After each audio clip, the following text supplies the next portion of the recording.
যুতি এবং সন্ধ্যা তাদের বাবা মায়ের সাথে কিষানপুর নামক একটি ছোট্ট গ্রামে থাকতেন। যুতি এবং সন্ধ্যার বাবা মা গ্রামের একটি ছোট কারখানায় কাজ করতেন। তারা খুবই দরিদ্র ছিলেন, তাই স্বামী স্ত্রী উভয়কেই ঘরের বাইরে কাজ করতে হতো, যাতে তারা যুতি এবং সন্ধ্যাকে ভালোভাবে লালন পালন করার জন্য পর্যাপ্ত অর্থ উপার্জন করতে পারে। একদিন স্বামী স্ত্রী উভয়ে কাজ করতে যাচ্ছিলেন। এমন সময় হঠাৎ একটি বিশাল ট্রাক তাদের ধাক্কা দেয়। সংঘর্ষটি খুব জোরালো ছিল এবং এর ফলে স্বামী স্ত্রী উভয়ই গুরুতর আহত হন। যুথি এবং সন্ধ্যার বাবা ঘটনাস্থলেই মারা যান, কিন্তু তাদের মায়ের নিঃশ্বাস তখনও তার শরীরে আটকে ছিল। যুতি এবং সন্ধ্যা যখন এসব জানতে পারে, তখন দুই বোনই দ্রুত ঘটনাস্থলে পৌঁছায়। মা, বাবা, কি হয়েছে? তোমরা আমাদের এভাবে ছেড়ে যেতে পারো না। তোমাদের ছাড়া আমরা কিভাবে বাঁচবো? তারপর যুতির মা যুথি এবং সন্ধ্যাকে ইশারায় ডেকে বলে, মা, আমাদের ক্ষমা করো। আমরা দুজনেই তোমাদের ভালো জীবন দিতে চেয়েছিলাম, কিন্তু ঈশ্বরের হয়তো অন্য কিছু ইচ্ছা আছে। কিন্তু হ্যাঁ, আমরা চলে যাওয়ার পর তোমার কোনো সমস্যা হওয়ার কথা নয়। তাহলে তোমাদের মামা বাড়িতে যাওয়া উচিত। তোমাদের মামা খুব ভালো, তিনি তোমাদের ভালো যত্ন নেবেন। আমার আশীর্বাদ তোমাদের দুজনের সাথেই আছে। ঈশ্বর তোমাদের সব সময় সুখে রাখুক। এই বলে যুথি এবং সন্ধ্যার মাও মারা যান। দুই বোনই তাদের ভাগ্যের জন্য অনেক কাঁদে এবং তারপর কোনোভাবে অন্যদের সাহায্যে তারা তাদের বাবা মায়ের শেষকৃত্য করে তাদের বাড়িতে আসে। বন্ধুরা, তোমরা যারা যারা গল্পটি দেখছো, তোমাদের নাম কমেন্ট বক্সে কমেন্ট করে জানাও, কারণ তোমাদের নাম দিয়েই তৈরি হবে আমাদের পরবর্তী কার্টুন ভিডিও। দিদি, কি হয়েছে? বাবা মা ছাড়া আমরা কিভাবে বাঁচবো? আমি যদি তাদের সাথে মারা যেতাম তাহলেই ভালো হতো। সন্ধ্যা মা চেয়েছিলেন আমাদের চোখে যেন জল না আসে, আমাদের যেন কোনো সমস্যা না হয়। তাই তাদের আত্মার শান্তির জন্য আমাদের খুশি থাকতে হবে এবং এখন আমাদের মামার বাড়ি যেতে হবে। এরপরে দুইজনই তাদের জিনিসপত্র একটি ব্যাগে ভরে তাদের মামার বাড়ি চলে যায়। দুই বোনই তাদের মামার বাড়ি যাচ্ছিল। পথে তারা বিভিন্ন রঙের তিনটি বই দেখতে পায়। একটি বই সবুজ, একটি বই নীল এবং একটি লাল। তিনটি বই খুব নতুন এবং সুন্দর দেখাচ্ছিল। দিদি, এই দেখো, এই তিনটি বই রাস্তায় এভাবে পড়ে আছে। মনে হচ্ছে কেউ এখানে রেখে গেছে। যাই হোক, এই বইগুলো দেখতে খুব ব্র্যান্ডেড। তাদের দাম নিশ্চয়ই খুব বেশি, তাই না? হ্যাঁ, তুমি একেবারে ঠিক বলেছো। তিনটি বই খুব নতুন এবং ব্র্যান্ডেড দেখাচ্ছে। আমি জানি না এগুলো কার, কে এখানে এগুলো রেখে গেছে। দিদি, এখানে কাউকে দেখা যাচ্ছে না। আমরা এই তিন বইটি আমাদের ব্যাগে রেখে দেই। না সন্ধ্যা, এটা করা পাপ।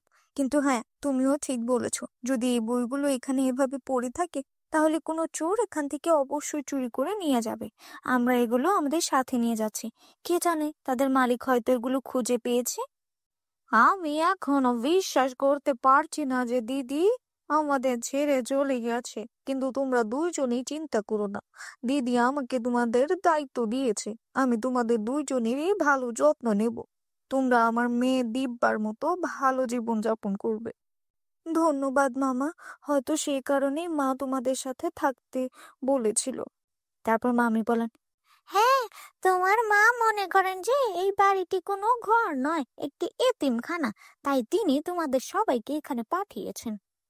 তোমার জিভ নিয়ন্ত্রণ করো। তুমি আমার মৃত বোনের কথা বলছো।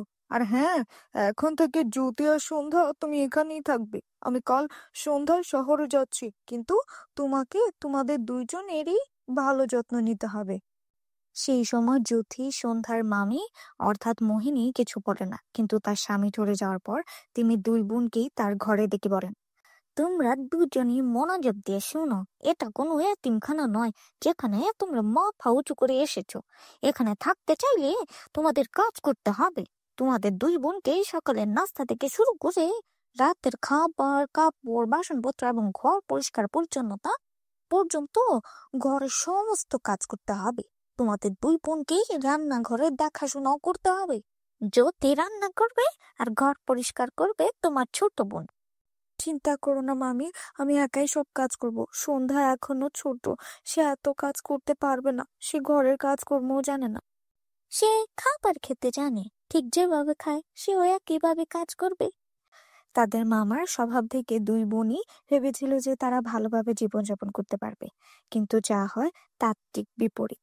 দুই বোনই ষাঁড়ের মতো কাজ করতে শুরু করে। দিন শেষ হয়, কিন্তু দুই বোনের কাজ শেষ হয় না। কাজ শেষ করার সময় সন্ধ্যার হাতে ফুসকা পড়ে। দিদি, দেখো, আমার হাতে ফুসকা পড়েছে। চলো এখান থেকে চলে যাই দিদি। চলো দিদি, ফিরে যাই, আমরা আমাদের বাড়িতে থাকবো।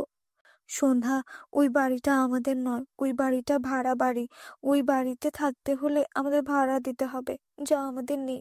তাই বাধ্য হয়ে এখানে থাকতে হবে। সারাদিন কাজ করার পর দুই বোনই ক্লান্ত হয়ে তাদের ঘরে যায়, যেখানে জ্যোতি সন্ধ্যাকে বসিয়ে মোহিনীর কাছে খাবার আনতে আসে।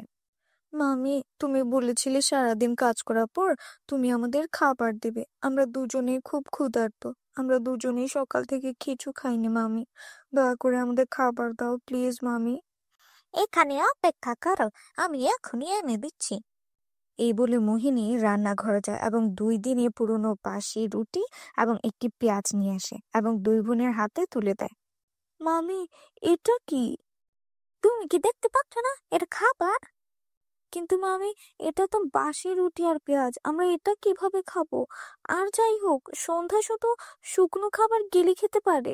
যদি তোমার কাছে সবজি না থাকে, তাহলে আমাকে এক গ্লাস দুধ দাও, আমি ওকে দুধের সাথে রুটি খাওয়াবো। তুমি কি মনে করো এই বাড়িটা একটা হোটেল? আমি তোমাকে দুধ, রুটি সবকিছু দেবো।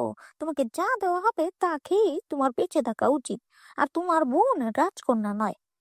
বেচারা জ্যোতি আর কিছু বলে না। দিদি, এটা কেমন পশুর মতো খাবার? মামি সারাদিন আমাদের এত কাজ করি, এটা খেতে দিল। আমার মনে হচ্ছে আমাদের ভাগ্য ফুরিয়ে গেছে, তাই আমাদের সাথে এইসব হচ্ছে। তারপর পথে পাওয়া বই থেকে একটা শব্দ ভেসে আসে, কিন্তু এখন তোমাদের ভাগ্য বদলে যাবে। আরে, এইসব তো কোথা থেকে এলো? দুই বোনই পেছনে ফিরে তাকায় এবং তাদের পেছনে ওই 3টি জাদুর বই দেখতে পায়। ভয় পেও না, আমরা 3জনই জাদুর বই, যা তুমি রাস্তা থেকে তুলে এনেছিলে। আমরা 3জনই তোমাকে সাহায্য করতে চাই। কি ধরনের সাহায্য? আমরা 3জনই জাদুর বই এবং আমাদের 3জনেরই আলাদা আলাদা ক্ষমতা আছে। যদি তুমি নীল বইটি খুঁজে পাও, যদি তুমি যে কোনো খাবার স্পর্শ করো এবং এটি সম্পর্কে চিন্তা করো, তাহলে তুমি সেই খাবার পাবে। আর যদি তুমি সবুজ বইটি স্পর্শ করো এবং যে কোনো পরিমাণ সম্পর্কে চিন্তা করো, তাহলে তুমি সেই পরিমাণ পাবে। আর যদি তুমি আমাকে স্পর্শ করো, তুমি যাই ভাবো তার বিপরীত ঘটবে। তাই তোমাকে আমাকে সাবধানে ব্যবহার করতে হবে।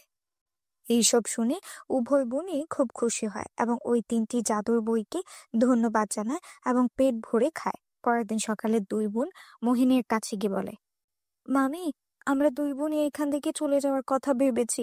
আমরা দুই বোনই আর তোমার উপর বোঝা হতে চাই না। ভালোই হয়েছে, তাড়াতাড়ি এই বাড়ি ছেড়ে চলে যাও। দুই বোনে তাদের সমস্ত জিনিসপত্র এবং 3টি জাদুর বই নিয়ে সেখান থেকে চলে যায়। সে চলে যায় এবং তারপর সেই 3টি বইয়ের সাহায্যে সে একটি খুব বড় বাড়ি তৈরি করে এবং একটি ভালো জীবনযাপন শুরু করে। বন্ধুরা, যদি তোমাদের আমার এই গল্পটি ভালো লেগে থাকে, তাহলে অবশ্যই তোমাদের বন্ধুদের সাথে শেয়ার করো। আর হ্যাঁ বন্ধুরা, এরকম গল্প দেখতে হলে অবশ্যই প্লিজ প্লিজ প্লিজ আমার চ্যানেলকে সাবস্ক্রাইব করো এবং লাইক কমেন্ট দিয়ে সাথেই থাকো, যাতে তোমরা এরকম আকর্ষণীয় গল্প দেখতে পাও। আমি আবার তোমাদের সাথে নতুন কিছু গল্প নিয়ে হাজির হব। ততক্ষণ পর্যন্ত সবাই ভালো থাকবে, সুস্থ থাকবে। আল্লাহ হাফিজ। দেখা হবে পরবর্তী ভিডিওতে।